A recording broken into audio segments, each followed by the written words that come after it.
जय माँ कामाख्या भक्तों, आप सभी का मेरे धार्मिक यूट्यूब चैनल जय माँ शक्ति में स्वागत है। आज जिस विषय पे मैं चर्चा करूंगा उस विषय का नाम है सनातन धर्म। यह विषय सुनने में जितना अच्छा लगता है उतना ही एक गंभीर विषय है कि सनातन धर्म है क्या और इसमें क्या क्या इसके मूल्य है, इसके क्या क्या सिद्धांत है। ये विषय बहुत विस्तार का विषय है। तो आज जो है सनातन धर्म का भाग 1 है। इसकी एक लंबी सीरीज चलेगी कि सनातन धर्म क्या है, इसके कौन कौन से शास्त्र है, इसकी क्या क्या पद्धति है। तो चलो चलते हैं सनातन धर्म की। अगर चर्चा की जाए सनातन धर्म की तो आज के समय में, वर्तमान समय में इस सनातन धर्म को हिंदू धर्म के नाम से जाना जाता है और इसके अन्य नाम है वर्णाश्रम धर्म और वैदिक धर्म। तो चर्चा करेंगे कि सनातन धर्म को हिंदू धर्म के नाम से क्यों जाना जाता है, सनातन शब्द का अर्थ क्या है और वैदिक धर्म और वर्णाश्रम धर्म से क्यों कहते हैं। सर्वप्रथम देखा जाए तो आज के समय में जो इसे हिंदू धर्म के नाम से जाना जाता है, आखिर हिंदू धर्म, हिंदू शब्द क्या सनातन धर्म का शब्द है या फिर किसी अन्य धर्म का? क्योंकि बहुत से इस विषय में मतांतर फैले हुए हैं कि हिंदू जो शब्द है वो विदेशों ने हमें दिया, मलेच्छों ने हमें दिया, मुसलमानों ने हमें दिया। तो इसमें प्रमुख रूप से एक बात कही जाती है कि जो मुसलमान जो लोग हैं वो सिंधु नदी पार करके आए और सिंधु को वो साफ बोल नहीं पाते, तो उन्होंने सिंधु का हिंदू कर दिया। अब बड़े आश्चर्य का विषय है कि सिंधु और हिंदू इन दोनों शब्दों को जो एक कहते हैं, कि सिंधु में सा को हटा के उन्होंने हा कर दिया कि वो सा बोल नहीं पाते, तो भैया वो धा भी नहीं बोल पाते। मतलब एक सिमिलर शब्द मिल गया तो तुमने उसमें जो है उसको उससे रिप्लेस कर दिया। मुसलमान जो है सिंधु नदी पार करके आए तो उन्होंने हिंदू कर दिया। और ये बड़े आश्चर्य का विषय है कि फिर उन्होंने धा को भी दा कर दिया और सिंधु में जो मात्रा है वो छोटे ऊ की है धा में, और इन्होंने बड़े ऊ की कर दी हिंदू में। तो जिस तरीके से इस चीज को फैलाया गया वह वाकई में बड़ी कमाल है। और विशेष करके आर्य समाज, गायत्री परिवार जैसे लोगों ने हिंदू शब्द को जो है बहुत बदनाम करा है। हिंदू शब्द जो है सनातन संस्कृति का शब्द नहीं है। यद्यपि इस वीडियो में मैं हिंदू शब्द के ऊपर व्याख्यान नहीं दूंगा, किंतु हाँ मैं आपको एक पुस्तिका बता देता हूँ जिसमें यह आपको निःशुल्क आर्चिव मिल जाएगी। इसके माध्यम से आपको बोध हो जाएगा कि हिंदू जो शब्द है वो सनातन संस्कृति का ही शब्द है और इसका हमारे वेदों से, हमारे पुराणों से इसका लेना देना है, हमारे हिंदू धर्म से लिया गया। मतलब सनातन धर्म का ही एक अंग है जिसमें वेदों से, पुराणों से ही यह हिंदू शब्द लिया गया है। तो उस पुस्तिका का नाम है गर्व से कहो हम हिंदू हैं। यह जो नारा है यह विवेकानंद ने दिया था, लेकिन उस जो लाइन है उस लाइन से इस पुस्तिका को लिखा है अभी जो वर्तमान में पूरी पीठ के शंकराचार्य हैं, स्वामी श्री निश्चलानंद सरस्वती जी महाराज, उन्होंने इस पुस्तिका को लिखा है गर्व से कहो हम हिंदू हैं। अगर यह पुस्तिका आप आर्चिव पे सर्च करोगे तो आपको वहाँ पे मिल जाएगी। वहाँ पर जाकर आप पढ़ना इस पुस्तिका को। इसमें सभी प्रमाण दिए गए हैं कि सनातन धर्म को हिंदू धर्म क्यों कहते हैं। और बहुत से अगर तंत्र शास्त्रों में देखा जाए तो वहाँ पे तो हिंदू शब्द मिल ही जाता है। तो इसमें जो दिए गए हैं पहले आप इसको पढ़ना, और कभी हो सकेगा तो मैं भी मेरी तरफ से कुछ प्रमाण दूंगा। अब चर्चा करते हैं, क्या नाम है। अभी मैंने आपको बताया कि हिंदू धर्म जो है, हिंदू जो शब्द है वो सनातन संस्कृति से लिया गया है, वेदों से लिया गया है, पुराणों से लिया गया है। आप उस पुस्तक को पढ़ना, उससे आपको और अच्छे से बोलते। अब चर्चा करते हैं सनातन धर्म की, कि हिंदू धर्म को सनातन धर्म क्यों कहते हैं। तो सर्वप्रथम सनातन शब्द पे चर्चा करी जाए तो सनातन शब्द के विषय में एक चीज जो है बड़ी व्यापकता से फैली हुई है। अगर आप कहीं पर भी सर्च करोगे तो एक ही चीज़ सनातन धर्म के विषय में आपको सर्च करने पर पता चलेगी कि जिसका ना आदि हो ना अंत हो,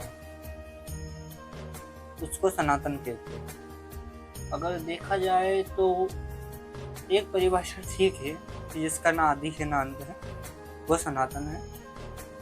किंतु सनातन की परिभाषा जो है इतनी छोटी और इतनी संक्षिप्त नहीं हो सकती, क्योंकि सनातन शब्द एक अपने आप में व्यापक शब्द है।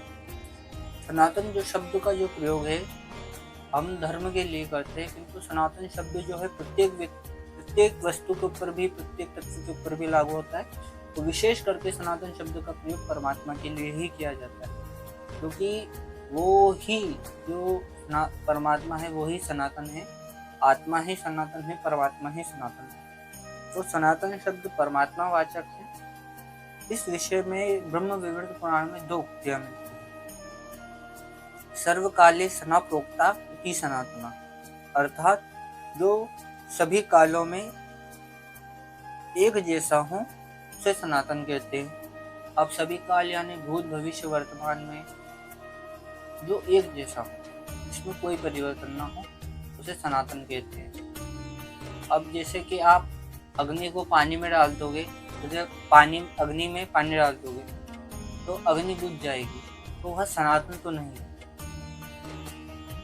अगर देखा जाए तो परमात्मा तो आत्मा के अतिरिक्त, क्योंकि आत्मा भी परमात्मा की एक अंश है, इनके अतिरिक्त अन्य तो कोई, इस परिभाषा के अनुसार देखा जाए कि जो सर्वकाल में है वो सना का अर्थ हो गया सर्वव्यापक, जो सभी जगह पर है वो सनातन है। जैसे कि वायु जो है सभी स्थानों पर है तो वो सनातन हो गया।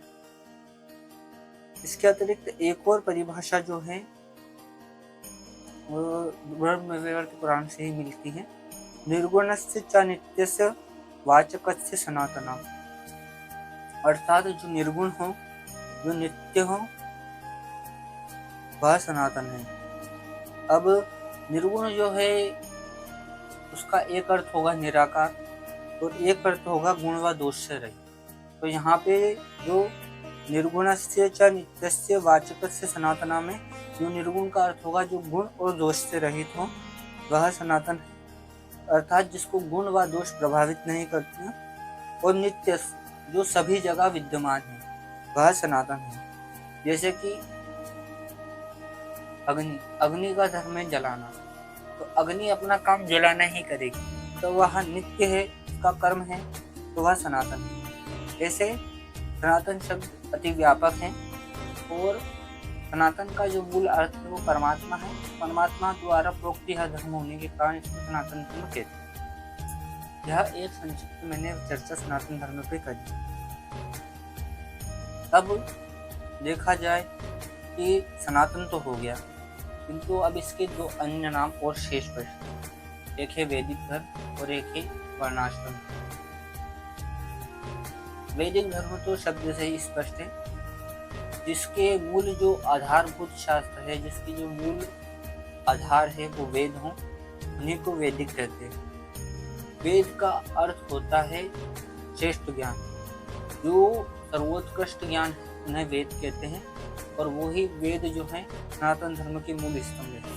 सनातन धर्म में 4 वेद हैं, ऋग्वेद, यजुर्वेद, सामवेद, अथर्ववेद, और इन वेदों की उत्पत्ति ब्रह्मा के मुखारविंद से है। तो उन वेदों की जो बताई हुई मर्यादा है, उनके अनुसार जो चलता है उसे को वैदिक जो कहते हैं, वैदिक कहते हैं। तो अभी आप समझे होंगे कि हमारे सनातन धर्म को वैदिक धर्म क्यों कहते हैं। वैदिक धर्म, और इसके ऊपर मैं एक विस्तार से अभी आगे वीडियो बनाऊंगा कि वेद क्या होते हैं, वेद में क्या क्या वर्णन है, इस विषय में संक्षेप में, क्योंकि उसके विषय में वे विस्तार से वीडियो इसलिए नहीं बना सकता, वो मैं आगे आपको बताऊंगा। इसके पश्चात वैदिक धर्म को वर्णाश्रम धर्म भी कहते हैं। अब वर्णाश्रम धर्म जो है उसके विषय में, एक तो वर्णाश्रम कहते हैं तो सनातन धर्म में 4 वर्ण हैं, ब्राह्मण, क्षत्रिय, वैश्य, शूद्र।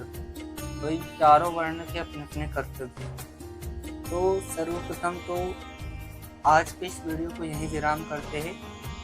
कल जो भाग 2 आएगा उसमें मैं बताऊंगा कि सनातन धर्म को वर्णाश्रम धर्म क्यों कहते हैं, इनमें जो वर्ण है उनके कर्म क्या क्या है, और वो कर्म जन्म आधारित है, कर्म आधारित, क्योंकि सबसे अधिक विवाद इसी विषय को होता है। विशेषकर आर्य समाज, गायत्री परिवार और जो शांकर पीठ के शंकराचार्य है आदि, इनके मध्य में इसी चीज को उठता है लेके विवाद कि आर्य समाज कहता है कि सनातन धर्म जो है वो कर्मणा है, और जो हमारे जो शंकराचार्य महोदय है या जो भी बहुत से जैसे धर्मगुरु है, जैसे राघवाचार्य जी महाराज हो गए और भी अन्य धर्मगुरु, वो कहते हैं कि सनातन धर्म जन्मना है। तो इस पे चर्चा करी जाएगी कि सनातन धर्म जन्मना है कि कर्मना है। तो आज के इस वीडियो को यहीं पे विराम देते हैं। कल विस्तार से चर्चा हुई कि सनातन धर्म को वर्णाश्रम धर्म क्यों कहते हैं, और इस वर्णाश्रम धर्म में कितने वर्ण हैं, उन वर्णों के क्या क्या कर्तव्य हैं, और वो जो वर्ण है वो जन्म आधारित है कि कर्म आधारित। तो आज के इस वीडियो को यहीं विराम देते हैं। जय श्री महाकाल, जय माता कामाख्या।